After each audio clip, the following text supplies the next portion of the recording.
Macam doktor kata tadi kan, bila ada radang tu katakan dia biarkan. Sebabkan macam tak apalah, boleh bertahan lagi. Tapi kalau kita biarkan saja, apa akan berlaku? Adakah memang tak boleh gerak langsung tangannya? Bila keradangan tu menjadi dan tidak ditangani dengan tahap awal, maka julat pergerakan tu semakin lama semakin kurang.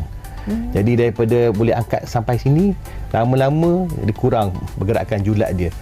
Dan lepas nak pakai baju pun susah lah. Dia nak angkat sikit pun sakit. Jadi macam saya katalah, tahap toleransi pesakit tu macam mana.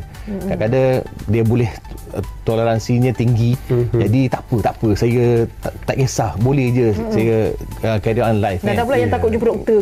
Jadi kebanyakan pesakit masyarakat kita ni takut jumpa doktor kerana jumpa doktor je, doktor kata kena operate. Jadi approach saya senang saja. Kita rawat secara fasa. Jadi kita bagi ubat, kita bagi fisioterapi. Kalau elok, alhamdulillah. Kalau tidak, kita buat suntikan. Suntikan tu bukan pembedahan pun. Jadi kalau suntikan pun ada pengurangan keradangan tu, baguslah. Jadi tak perlu buat pembedahan. Jikalau semuanya tidak menjadi, barulah kita sarankan untuk buat pembedahan. Baik.